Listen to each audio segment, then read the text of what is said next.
Hello and welcome back to everybody on Wrestling and another edition of Smackdown Out of 10. The roster is back for a new European tour and getting ready for WrestleMania 41 in just over 2 weeks, and there's a lot advertised for this week's show, including Roman Reigns, Seth Rollins and CM Punk's appearances, Rey Fenix making his debut, and a big match between Braun Strowman and Jacob Fatu. But we started things off in Punk's hometown of Chicago, so fans were chanting for his name before his music even hit. The Second City Saint enjoyed the response and spent a long time soaking up the audiation of the crowd. He spoke about the Chicago crowd being energetic. So, even after Europe's crowds, Punk thanked his wife and got a chant going for his dog Larry. He thanked everyone who got into the main event of WrestleMania, including the Chicago fans. Heyman came down and talked up to Punk for a little while before Punk asked him to reveal what the favour is before Reigns arrived. Punk said he would rather tell Heyman when he tells Reigns his face and left the ring. This is a strong opening segment. Most of the credit belongs to the crowd. And Punk and Heyman created an interesting little narrative as to what the favour is. So good start to the show. Before we got Rey Fenix taking on Nathan Frazer.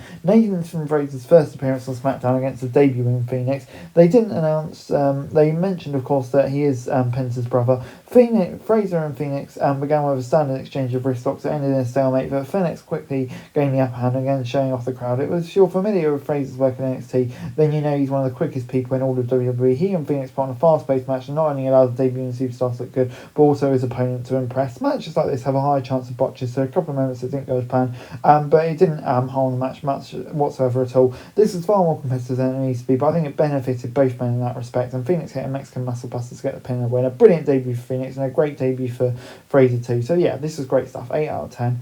Tama Tonga finally then had a chance to work on a singles match again as he took on the reigning US champion LA Knight. The megastar had the upper hand at first, but one quick move to send his head into the middle turnbuckle allowed Tonga to take control. Scoa helped provide a distraction that allowed Tonga to send Knight off the apron into the announce table as a show cut to a break. The second half of the match was pretty competitive, but ended with Knight scoring the win and making a quick exit to avoid an attack from Sakawa. I'll go with a 6 out of 10. A decent match, just continuing that bloodline match.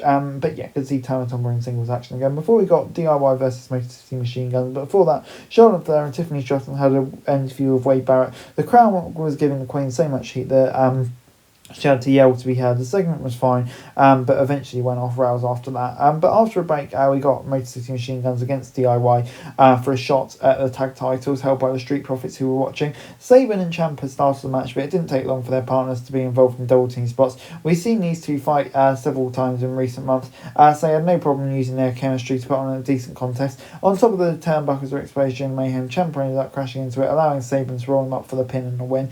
It gets a 7 out of 10 for me. I thought, a pretty decent match. We've seen it a lot before, so it's not going to really live too long in the memory given their series of matches, but I think Motor City Machine Guns probably deserve the title shot, and Jack got no issue with it, so a 7 out of 10 from me.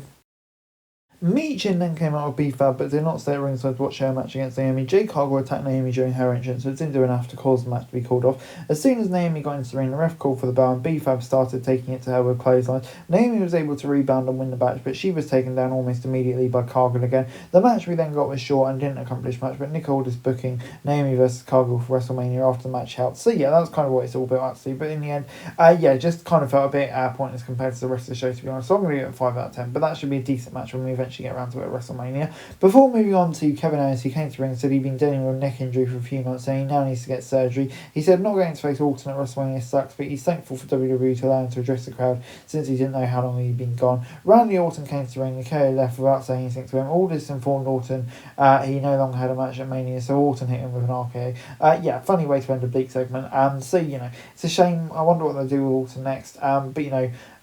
Best wishes to Kevin Owens. Obviously heartbreaking this time of year, and best wishes to him. But they started teasing Strowman not being able to answer the count next up as he took on Fatu and Strowman.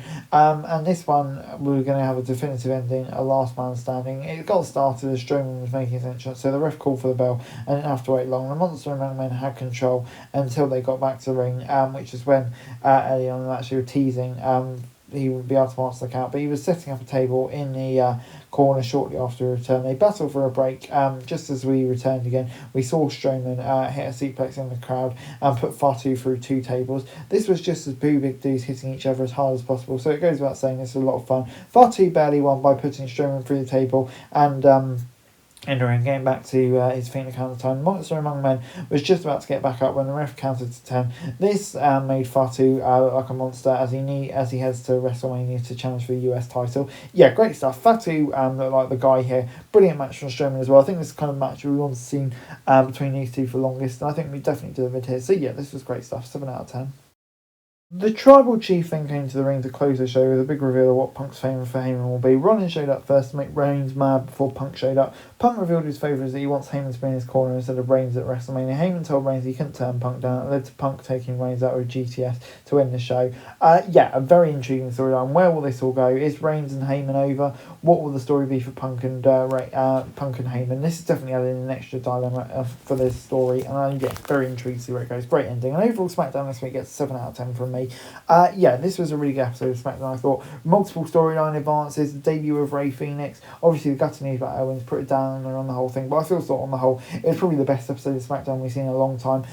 Great ending, great matches, yeah, just a great show. That's it for this video. Thanks very much for watching. Remember to like, share, subscribe, follow us on our socials, link in the description below for daily wrestling news, meme and content. Subscribe to our other channels on screen right now, that'd be greatly appreciated. Thanks very much for watching. Peace out.